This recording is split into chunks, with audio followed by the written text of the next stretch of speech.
Hallelujah, hallelujah, hallelujah. মহান প্রেমময় পিতা প্রভু যীশু খ্রিস্টের নামে আমি আপনাদের সবাইকে স্বাগত জানাই। আজকের এই সুন্দর সময় আরেকটিবার আমরা আসুন ঈশ্বরের চরণে বসি এবং তার সান্নিধ্যে তার বাক্যের মধ্য দিয়ে আমরা আজকে এই সময় কাটাই। আমরা জানি কয়দিন ধরে আমি ওই যাত্রা পুস্তক থেকে পাঠ করছি। আমি আজকে যাত্রা পুস্তকের 6 অধ্যায় পাঠ করব। আমি দেখি এখানে কি বলছে ঈশ্বরের বাক্য। আমরা যাত্রা পুস্তক 6 অধ্যায় পাঠ করি। 1 থেকে আমরা 13 পদ পর্যন্ত পাঠ করব। এখানে আমি পাঠ করি। তখন সদাপ্রভু মোশিকে কহিলেন, আমি ফরৌনের প্রতি যাহা করিব তাহা তুমি এখন দেখিবে। কেননা পরাক্রান্ত হস্ত দেখানো হইলে সে লোকদিগকে ছাড়িয়া দিবে, ও পরাক্রান্ত হস্ত দেখানো হইলে আপন দেশ হইতে তাহাদিগকে দূর করিবে।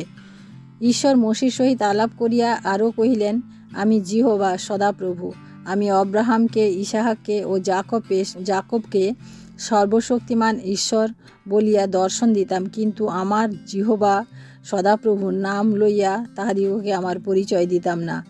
আর আমি তাহাদের সহিত এই নিয়ম স্থির করিয়াছি, আমি তাহাদিগকে কনান দেশ দিব, যে দেশে তাহারা প্রবাস করিত তাহাদের সেই প্রবাস দেশ দিব।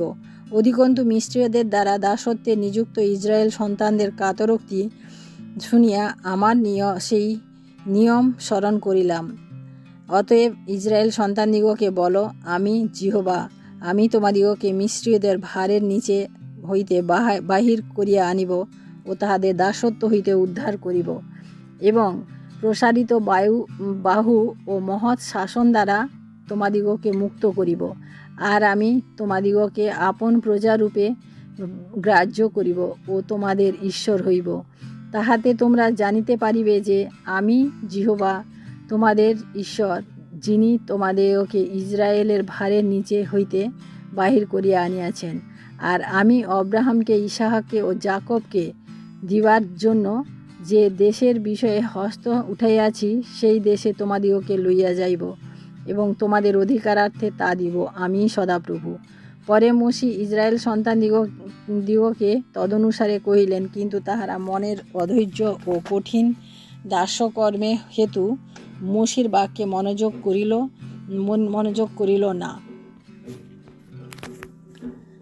পরে সদাপ্রভু মোশিকে কহিলেন, তুমি যাও, মিশর ফরৌনকে বলো যেন সে আপন দেশ হইতে ইসরায়েল সন্তানদিগকে ছাড়িয়া দেয়। তখন মোশি সদাপ্রভুর সাক্ষাতে কহিলেন, দেখো, ইসরায়েল সন্তানেরা আমার বাক্যে মনোযোগ করিল না, তবে ফরৌন কি প্রকারে শুনিবেন? আমি তো অচ্ছিন্ন ওষ্ঠ। আর সদাপ্রভু মোশির ও হারনের সহিত আলাপ করিলেন এবং ইসরায়েল সন্তানদিগকে মিশর দেশ হইতে বাহির করিয়া আনিবার জন্য ইসরায়েল সন্তানদিগের নিকটে ও মিশর রাজ ফরৌনের নিকটে যাহা বক্তব্য তাহাদিগকে আদেশ করিলেন। আমেন। ঈশ্বর তার আপন বাক্যে আমাদের প্রত্যেককে আশীর্বাদ করুন। আজকে আমরা এই সুন্দর বাক্যের মধ্য দিয়ে আসলাম। আমরা জানলাম যে ঈশ্বর মোশির সাথে কিভাবে কথা বলেছেন বা কিভাবে আলাপ করেছেন, আমরা তাই দেখলাম। আমরা এখানে দেখলাম যে মোশি ফরৌনের কাছে গেছিলেন এবং তার ইসরায়েল সন্তানদেরকে বের করার জন্য বলেছিলেন, কিন্তু ফরৌন সেটা স্বীকার করেন নাই। বলেছেন, আমি সদাপ্রভুকে চিনি না। আমরা এর আগের অধ্যায়ে পড়েছিলাম যে আমি সদাপ্রভুকে জানি না, যাও, আমি এদেরকে ছাড়ব না। তারপরেও ফরৌন কী করেছিলেন, যে ইসরায়েল সন্তানদের উপরে আরও বেশি করে দাস্যকর্ম চাপিয়ে দিয়েছিলেন, মানে যা তারা করতো তার থেকে অধিক পরিমাণে দিয়েছিলেন, যাতে তাদের কষ্ট যন্ত্রণা আরও বেড়ে যায় এবং তারা ঈশ্বরের কথা যেন আর চিন্তা করার কোনো সুযোগ না পায়। তাই ফরৌন আবার পুনরায় মোশি সদাপ্রভুর কাছে আসলেন এবং সদাপ্রভুকে সমস্ত বৃত্তান্ত খুলে বলার পরে আমরা দেখলাম 6 অধ্যায়ে সর্বশক্তিমান ঈশ্বর এই কথা বললেন যে আমি অব্রাহামের ঈশ্বর, ইসাহাকের ঈশ্বর এবং যাকবের ঈশ্বর, আমি সর্বশক্তিমান ঈশ্বর, আমি জিহোবা অর্থাৎ আমি সদাপ্রভু। এই নাম আমি আগে নিইনি, কিন্তু এখন, অর্থাৎ জিহোবা যিনি আমাদিগকে রক্ষা করেন, তিনি আমাদিগকে নাশ করতেও তিনি দ্বিধাবোধ করেন না, কারণ তার সেই নামের সাথে তিনি যে পরাক্রম কার্য সক্ষম করেন সেটা তিনি ফরৌনকে জানাতে বলেছিলেন। এবং তাই আমরা দেখি যে তিনি যেভাবে আবার মোশিকে বললেন বা হারুনকে বললেন যে তোমরা যাও, কিন্তু এই মিশরীয়দের এত ভার, এত বেশি ওদের চাপ ছিল যে ইসরায়েল সন্তানগুলো তাদের মনের ধৈর্য হারিয়ে ফেলেছিল, তাই তারা মোশির কথায় মনোযোগ করতে পারেনি। কিন্তু পরে সদাপ্রভু আবার পুনরায় মোশিকে এবং হারুনকে বললেন যে তোমরা আবার যাও, আবার কিভাবে গিয়ে তাদেরকে তোমরা মানে এই আমার কথাগুলো শোনাবে। আমরা পরের অধ্যায়ে দেখব তখন ঈশ্বরের উপরে যে মানে 10টি আঘাত আনা হয়েছিল, সেই আঘাতগুলি আমরা আবার পাঠ করব। আজকে এই পর্যন্ত আমরা পাঠ করলাম। আমরা প্রার্থনা করব আমাদের মহান প্রেমময় পিতার কাছে। আসুন আমরা প্রার্থনা করি। Hallelujah, hallelujah, hallelujah. মহান প্রেমময় পিতা, তোমার মহানামের ধন্যবাদ প্রশংসা করি প্রভু। আজকের এই সুন্দর বাক্যের মধ্য দিয়ে প্রভু গো, তুমি আমাদের চোখকে আরেকটি বার খুলে দিলে প্রভু, কারণ তুমি সেই প্রতিজ্ঞাকারী ঈশ্বর প্রভু, যে আমাদের জীবনের জন্য প্রতিজ্ঞা করেছো, যে আমাদের জন্য সেই দুগ্ধ মধু প্রবাহী দেশ সে তুমি আমাদের জন্য মনোনীত করেছো প্রভু। কারণ তুমি সর্বদা চাও তোমার মনোনীত সন্তানেরা, তোমার কাছের সন্তানেরা যারা তোমাকে বিশ্বাস করে, তোমাকে ভরসা করে, তোমাকে ভালোবাসে, তাদের কষ্ট তুমি কখনো দেখতে পাও না। তাই ইসরায়েল সন্তানদের যে কাতর উক্তি, যে বিনতি, যে কান্না তুমি শুনেছিলে এবং তাদেরকে তুমি বের করার জন্য, সেই দাসত্ব থেকে তুমি বের করার জন্য তাদেরকে তুমি যে দৃষ্টান্ত দিয়েছো প্রভু গো, আমরা তা এখানে দেখেছি প্রভু। প্রভু গো, তুমি এইভাবে প্রভু গো তোমার যে মনোনীত সন্তান আমরা রয়েছি প্রভু, আমাদের জন্য তুমি করে থাকো প্রভু।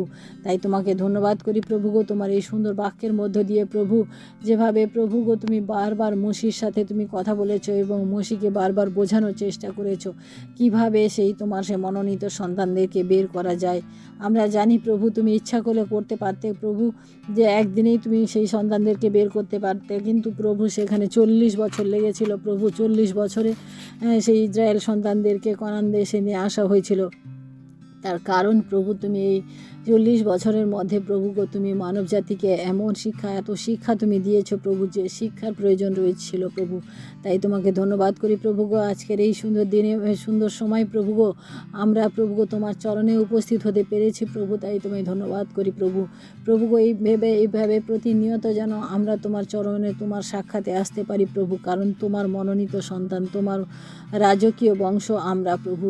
তুমি তাই বলেছো প্রভু। তাই তোমাকে ধন্যবাদ করি প্রভু গো আজকের এই রাত্রিতে প্রভু, কারণ তুমি সারা দিন আমাদের সঙ্গে ছিলে প্রভু, আমাদিগকে সুন্দর সুরক্ষার মধ্য দিয়ে নিয়েছো প্রভু, এবং তোমার এই সুন্দর বাক্যের দিয়ে প্রভু আমাদিগকে তৃপ্ত করেছো প্রভু। তোমায় ধন্যবাদ দিই পিতা গো, এই রাত্রি ভার তুমি নাও প্রভু, এবং আমাদের প্রত্যেককে প্রভু তুমি আশীর্বাদ করো প্রভু। প্রত্যেককে সেই ধৈর্য দাও, প্রত্যেককে সেই সুরক্ষা দাও প্রভু গো, আমরা যেন প্রভু তোমাতে বিশ্বস্ত হয়ে চলতে পারি প্রভু। তোমায় ধন্যবাদ করি প্রভু গো আজকের এই সময় প্রভু গো। আমি আরেকটি বার প্রভু, আমি নিজেকে তোমার চরণে রাখি প্রভু গো। তুমি আমার দ্বারা প্রভু গো আমার সমস্ত অপরাধ তুমি দূর করো প্রভু। আমাকে আরেকটি বার প্রভু গো তোমার সেই সন্তান হওয়ার অধিকার দাও প্রভু, কারণ আমরা প্রতিনিয়ত প্রভু আমাদের ভুলের জন্য, আমাদের পাপের জন্য, আমাদের খারাপ কর্মের জন্য প্রভু গো আমরা আমাদের সেই অধিকার হারিয়ে ফেলি প্রভু। কিন্তু প্রভু তুমি কখনোই ছেড়ে দাও না প্রভু আমাদিগকে।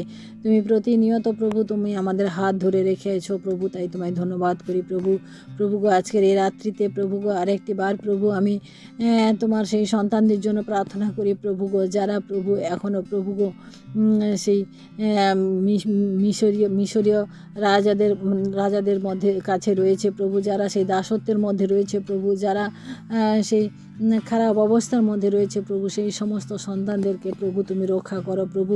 সেই সমস্ত সন্তানদের জীবনে তুমি কাজ করো প্রভু, কারণ আমরা বিড়ম্বনার মধ্য দিয়ে চলেছি প্রভু গো, কারণ এই জগতে প্রচুর বিড়ম্বনা রয়েছে প্রভু। তাই তোমাকে ধন্যবাদ করি প্রভু গো, তুমি তোমার বাক্যের মধ্য দিয়ে প্রভু গো আমাদিগকে যে শিক্ষা দিলে প্রভু গো, সেই শিক্ষা যেন আমরা প্রতিনিয়ত মাথায় রেখে চলতে পারি প্রভু। তুমি সাহায্য করো এবং আমাদিগকে প্রভু গো তোমার অনুগ্রহ এবং দয়াতে পরিপূর্ণ রাখো প্রভু। তুমি বারবার বলেছ আমিই সদাপ্রভু, অর্থাৎ তুমি সেই সদাপ্রভু যে ঈশ্বর না আমাদের জীবনের জন্য প্রভু গো তোমার সে একমাত্র পুত্রকে তুমি দান করেছিলে প্রভু। তাই তোমায় ধন্যবাদ করি প্রভু গো, তোমার মতো আর কেউ হয় না প্রভু, তোমার নামে আর কোনো দ্বিতীয় নাম হয় না প্রভু গো, কারণ তুমিই সেই একমাত্র জীবন্ত ঈশ্বর প্রভু। তাই তোমায় ধন্যবাদ করি প্রভু গো, আর একটি বার প্রভু গো আমি নিজেকে তোমার চরণে সমর্পণ করি প্রভু গো, এবং প্রভু এই রাত্রির ভার তুমি নাও প্রভু, আমাদের সমস্ত অপরাধ সকল তুমি ক্ষমা করো প্রভু, এবং তোমার সেই স্বর্গদূত দিয়ে প্রভু তুমি আমাদের সুরক্ষা করো, তোমার সেই পবিত্র আত্মা দিয়ে আমাদিগকে পরিচালনা করো প্রভু। ধন্যবাদ করি প্রভু, সমস্ত মহিমা গৌরব প্রশংসা তোমাকে দিয়ে প্রভু এই রাত্রি ভার আর একটিবার তোমার চরণে রেখে এই বিনতি প্রার্থনা চাই আমাদের মুক্তিদাতা ত্রাণকর্তা প্রভু যীশু খ্রিস্ট তোমারই নামে, আমেন। সবাইকে জয় যিশু, সবাই ভালো থাকবেন, সুস্থ থাকবেন, আজকে রাত্রি সবার শুভ হোক। জয় যিশু।